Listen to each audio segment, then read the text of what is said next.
think when we talk about going from 68 to 76, part of it's about giving some of the schools that weren't conference championship winners, but would certainly be considered among the best 70 or 80 schools in the country in that season, an opportunity to get into the tournament and prove themselves.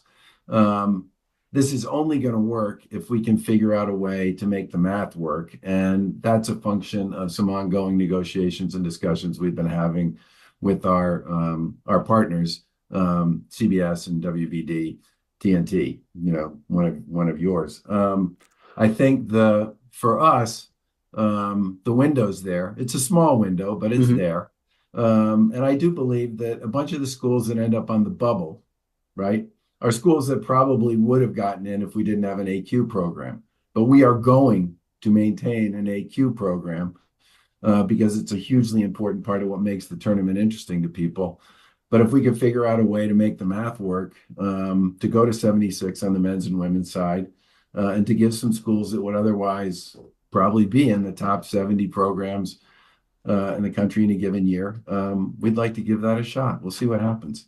If there's any dark side to the NCAA tournament, and there's not many, you mentioned it earlier because you were on Capitol Hill talking about it, the impact of gambling and in particular prop bets related to college athletes. How big a problem is it for student athletes today? What are you doing about it? So the first thing we do is we track more games every year than anybody else anywhere, for integrity purposes. And I think um, that to us is sort of goal number one, to have as an aggressive and integrity program as we possibly can. So if we do see unusual circumstances around betting or performance or substitutions, whatever it might be, we're in a position to actually do something about that. And if need be, notify law enforcement, which has happened in the past.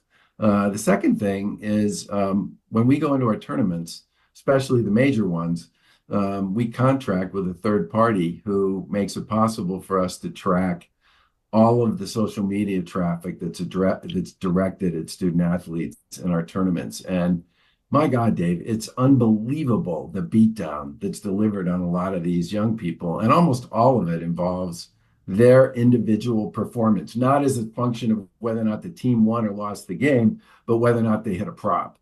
Armando Baycott, North Carolina, a couple of years ago, I thought had the best line of all. He said, "Look, we won the game." He said this in his press conference afterwards. "We won the game. I had a pretty good game, but I didn't get the number of rebounds I was supposed to get according to the prop bet. And so I got skewered in my direct messages and on social media." And if you go just for fun sometime, go sit behind the bench at one of these major college basketball games and just listen to the vitriol that gets spit at these kids over issues around their individual performance. And, if there's one thing I believe about college sports, is it teaches you how to be part of a team, and why being part of a team and being able to help your team succeed is the lesson that later on in life you will benefit from time and time and time again.